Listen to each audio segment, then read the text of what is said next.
السلام عليكم، ازيكم عاملين ايه؟ يا رب دايما تكونوا في احسن حال. كل سنه وانتم طيبين، رمضان كريم عليكم يا رب. وحشتوني جدا جدا، طبعا بقالي كتير ما نزلتش فيديوهات. طبعا انا عايزه انام النهارده مع بعض الفول. زي ما انتم شايفين الفولايه بقت نقعتها، لازم تبقى بالشكل ده. نقعتها من بالليل لغايه الصبح بقت كده، وانا رميت الميه اللي كانت فيه وحطيت ميه جديده، ومعايا كوبايه عدس غسلتها كويس وصفيتها من الميه وبحطها على الفول. طبعا انا بعمل الفول هنا على السخان وفي الدماسة. انت ما عندكيش دماسة، هاتي حلة تكون غطاها محكم الغلق، وعلى البوتاجاز على الهادي خالص، نار تبقى شمعة.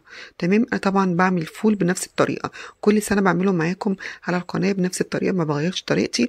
بيبقى معايا فول كهرمان زبدة كده، طعمه حلو جدا. وطبعا هنعمله مع بعض، هوريكم انا بتبله ازاي، وبيبقى طعمه حلو جدا، احلى واحسن من اي عربية فول او محل مطعم فول. بجد هيعجبك جدا. بدل ما نشتري ب10 جنيه، طبعا الفول بقى غالي جدا بره، اي حاجه بقت غاليه دلوقتي. عشان تجيبي بقى زبادي وجبن وفول والعيش، السحور بقى يتكلف دلوقتي كتير جدا.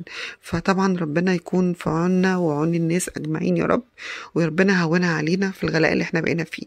انا هنا هحطه على الدماسه، ولازم يكون معايا ميه مغليه اسخنها كده في الكتل. كل ما يحتاج الفول تبشري بقى الفول، كل ما يحتاج ميه تزودي ميه مغليه. هنشوفه بقى لما يستوي هيبقى شكله يبقى ازاي. تمام كده.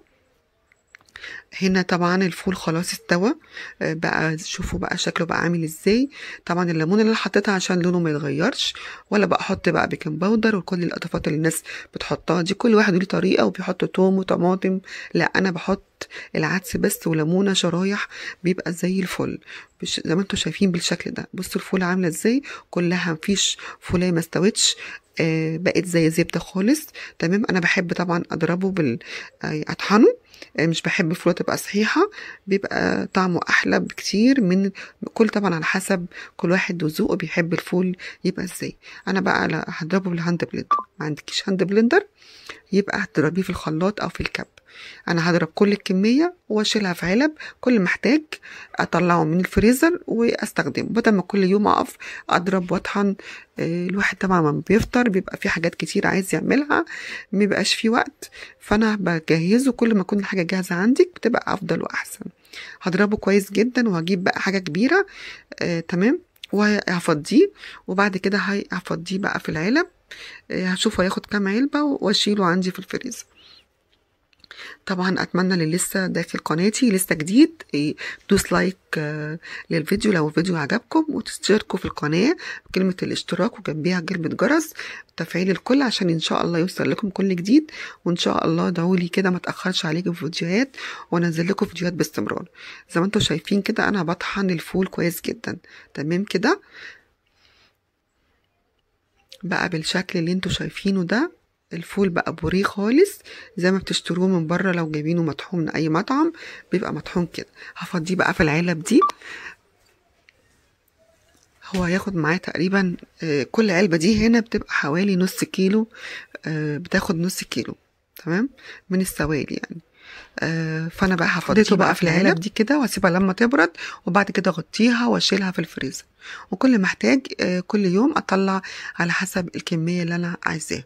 هجيب بقى اروح بقى في الطاسه كده، وخدت شويه فول عشان احضر السحور، بضيف كمون وملح. تمام. وكمان وليمون.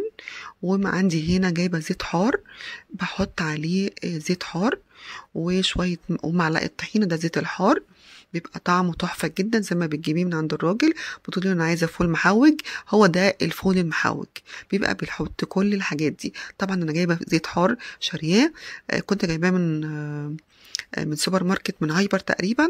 بيبقى احسن من اللي بيبقى عند الفول، بيبقى كده مزرنخ كده، او بيبقى ليه ريحه كده يعني. لما تشتريه من بره بيبقى افضل.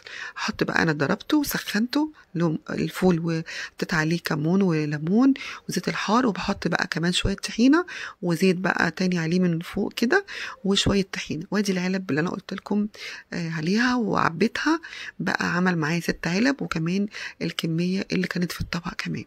يا رب يكون الفيديو الفيديو عجبكم، اتمنى يعجبكم الفيديو، ولو عجبكم ما تنسونيش في دعوه حلوه منكم. كل سنه وانتم طيبين، وادعوا لي كده ان انا ما اتاخرش عليكم فيديوهات. وعايزه منكم طلب تدعوا لامي بالرحمه، وان شاء الله ما اتاخرش عليكم. اشوفكم ان شاء الله في فيديو جديد، ومع الف سلامه.